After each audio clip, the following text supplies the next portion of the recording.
We can't solve everything through only systemic changes. We have to also recognize where we have the responsibility to change ourselves and do this while keeping the right perspective on what happens around us. Being back in Stockholm and walking around in busy public places, I often have the feeling that as mature as Sweden is in many ways compared to other places in the world, they haven't quite gotten used to how to live in a place with many people. The considerations you need to take as an individual to not create chaos and allow everyone to have a decent experience. I'm always a little taken aback when I'm walking down a busy sidewalk or through the subway and people just stop mid stride and put their phone to their face, many times seemingly directly in front of the exit or entrance to the subway. Or they make an immediate 180-degree turn right into me so that I have to pull some Top Gun evasive maneuver. I'm not from New York City, so I can't speak to the accuracy of the statement, but I understand the feeling pretty clearly when people say that people there will chew you out for acting in a way that disturbs the masses like that. The sheer number of people requires an ordered chaos. There are rules around masses of people that really need to be followed because the line between function and dysfunction is so thin. Even in this tiny situation, there are a number of perspectives to consider. But in the end, the most important perspective is always yours, whoever you are listening to this, and whichever party you are in the previous situation. Not because you're right or wrong, but because you can do something about it. As the follower in a stream of moving individuals who is suddenly nearly smashing faces with the person in front of us, or into the back of someone, or not able to enter or exit the door to the subway because someone's sending a text message or checking something, there's no room for us to assume self righteous positions about behaviors that seem to indicate something we can't confirm. For all I or you know, that person may have gotten some shocking news, or be so stressed out about something else happening right then, maybe just being late and lost, that they've completely lost track of themselves. These things happen to us all, and when they seem to happen with more frequency than we think is normal, we need to remember our perception of statistics can be skewed by the fact that we're having so many more interactions than normal when we're in busy places. The occurrence per 100 people may be similar enough, but the amount of time it takes to interact with 100 people is orders of magnitude less. Or maybe that person is just being a bit careless and just hasn't yet realized how their behavior affects other people and that they should care about that. I have the hardest time with that one because once you know, and then you just think, why don't you know? Which is a fairly bizarre shift in perspective considering how long we may have personally not known. We have to openly recognize that desire to be self righteous as much more toxic than someone doing something careless in the subway and sit with and own that knowledge ourselves. But I, as an individual, can't use my acceptance of other people doing something I think is not really a mature and desired behavior in society in order to justify my own behaviors.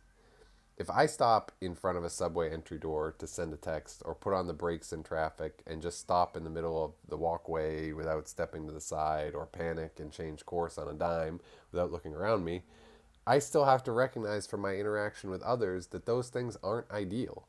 And I need to develop and keep the awareness of myself and my actions to recognize what I'm doing and not just be a purely reactionary actor in the world. I need to have the half-second buffer between my thoughts and actions, as well as the openness to recognize that what I'm doing isn't the best way to handle a situation, and be open to trying to improve the way I behave. Behaving perfectly according to the rules of society that are designed to give everyone the best average experience and deprioritize catering to individual experience is a high bar to reach. We can and should build environments and systems which help move us more effortlessly towards those things. But we should also recognize and address behaviors within ourselves so we can take the shape of good patterns for the next generation of children and not just keep passing down unresolved issues. All of our education and knowledge is useless if we change nothing. There's also the reality that trying to build a system which removes all individual responsibility has not historically been such a welcome idea, nor necessarily a cost effective idea. Every time we take on the weakness of individuals from a system perspective, we add a huge cost into society.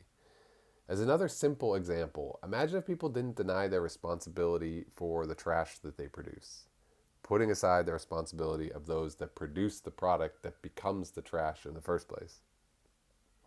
In a world where individuals didn't go to public places and simply leave the things they brought on the ground, we wouldn't necessarily need to have trash cans throughout public places and pay people to go around and empty and maintain them. We could potentially lower taxes or apply the efforts of those workers to other necessary and valuable work. We could lower the systemic costs on society by simply taking the leftovers we consumed back to a central location. It's not difficult, but it's a pattern you see across the world because individuals have shown they won't do it. They either prefer to have the systemic convenience and comfort of paying for distributed trash, which is fine, or have been irresponsible enough in the past to necessitate it, which isn't really fine. We have to take responsibility for the privileges we're given, or else they're rightly taken away in one way or another. It's this weakness of individuals that is assumed by society at a higher cost. You may see it as a reasonable way to invest our wealth, and I don't disagree with you. It may well be a conflation of multiple other behaviors that contribute to and create our on-the-go culture. But the solution is still merely a matter of being disciplined enough to carry out the remains of what you already carried in. It's one small behavior and example among very many. It's one reason among several why we shouldn't only focus on system solutions without considering the problems of our human psychology. There's a balance in there between the two solutions. To make it easy to dispose of your trash and also to assume responsibility for your trash. There's a balance between our understanding for other individuals seemingly behaving in ways that are counterproductive to the experience of everyone, and to behave ourselves in a thoughtful and considered way. To be understanding towards others without using their behavior as a justification for our own behavior. To have the strength to take on the idea of our weaknesses and be brave enough to believe we can improve those weaknesses, knowing that that involves noticing how often failure is a result when we turn the spotlight on ourselves and away from others.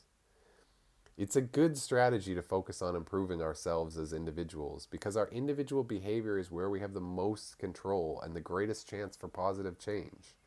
In the same way, it's a good strategy to focus on improving the environment and systems we interact with because those designs have huge influence over the average outcomes. It's a bad idea to focus on one or the other and villainize one of the two additive strategies. I always advocate individual responsibility because that's where we have the best chance of expressing our own abilities and affecting our circumstances. It's a realm where we personally can guarantee change. But it would be a mistake to take the abilities you build and never use them with a focus on giving back and creating change to improve our shared situation in as many people's interests as possible.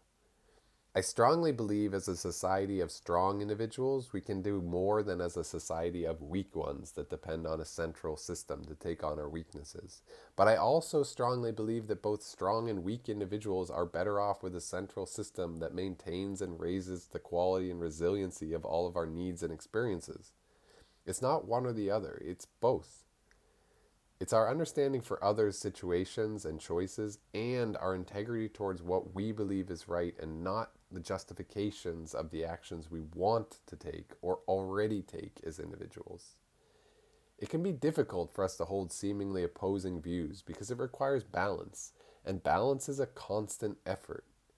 But that things are difficult doesn't excuse us from the necessity of doing them. And that's the key. It's not just our understanding of these concepts that's most important, but the implementation and the doing of them. As young adults in maturity, we start to add the depth of understanding of complex situations. But as mature adults, we do the things we think we believe in, regardless of what others do. If I talk about this a lot, it's because I interact so often with other people that convince me it's important to talk about. And because I notice those behaviors and thoughts so often within myself, and I'm sure others struggle with the same things. My best self is one that implements the ideas I believe in, and who takes responsibility for my choices to understand their wisdom or folly, and then tries to share my understanding with others. That's when you're at your best too. Watch out for each other out there, literally. Be kind and, dare I say, friendly to each other. Hold yourself accountable with a similar kindness and do your best. Maybe make the world a better place by picking up a piece of trash somewhere beautiful today. Have a super day.